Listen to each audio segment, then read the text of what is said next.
Our first contestant tonight, RosenbergRadio.com is where you can hear his radio show. Give it up for Peter Rosenberg.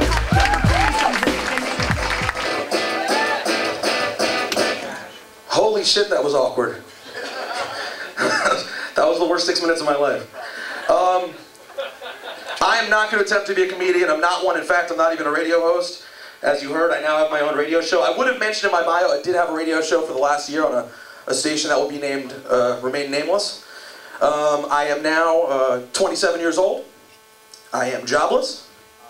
And I did recently contract my first STD. Don't get excited, it's not nearly as glamorous as you think. I actually wore it like a badge of honor. I was really psyched about it at first. I called up my girlfriend and told her, thought she'd be psyched. And it wasn't even a good VD, it was like a pussy VD. Like I talked to my doctor and she was like, I was like, what do I tell my girlfriend? She was like, not anything, it's just, you're just a bitch. She laughed at me. And actually, I never get recognized. I did middays on WJFK for a year.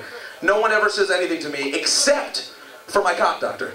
First trip to the cock doc, and I walk in, and she's like, Peter Rosenberg. And I was like, that is so sweet. She's like, take out your wang, let me see it. And then the last time I was in there, honest to God, this is all, by the way, I'm not smart enough or funny enough to come up with anything. The last time I was in there, while she's helping me out, and she'll do this thing, I don't know if anyone's had this experience before, where they check out your wang, and for ladies I know that's the stirrups thing, I'm not even trying to put it on the same level. Like that's its own thing altogether. You guys are special, that's why you have repeated orgasms, like you earned that yourselves. But for us, like anything involving my penis is just a problem and I don't want to do it.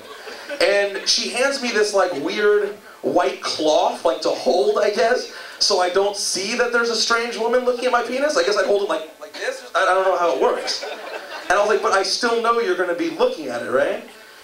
And then I hung out for a minute, and it turned out that a male doctor came in he was actually really handsome. I hate to say that. I don't know how gay that is. But I mean, the only dude who has to check out my penis has to be like mind-blowingly handsome. I wanted to like set him up with like the first 27-year-old Jewish chick I could find. But you do have to think about, you're left to think about what we've had with Mark Brunell over the last couple of years. It's been an interesting run. First of all, I've never seen someone who's more excited to lose than Mark Brunell. It makes me want to be religious, because I think religion is pretty stupid, I'm not going to lie to you. But Mark Brunell, the man can turn in a performance that would make Vinny Testaverde roll over in his grave. And he walks up the field smiling. He's always, I remember last year, we lost to San Diego at home on a breakaway run from LaDainian Tomlinson in overtime. If you're a real Redskins fan, you remember the pain. And there's old Mark Brunell, smiling, smiling, smiling all the way across the field. He's sort of like that, actually. Brunell's sort of like an abusive father. Like, you have memories of him that are really great, and then memories that are just inherently tainted. Something wrong happened. For example, last year, was there ever a better moment as a Redskins fan than what Mark Brunell did on Monday night against the Cowboys last year? I mean, it was absolutely the best. It's like, when I think back on Brunell's time here, you have moments like that. You have the Dallas game at home last year, and it's like Daddy showing up when you weren't expecting him in the Santa suit and climbing through the chimney, and you love Dad. You love him. And then last week, it's like Christmas, and Dad shows up early wearing the suit, but he like crawls into your bed and touches you inappropriately. I'm Peter Rosenberg. Thank you guys very much. RosenbergRadio.com.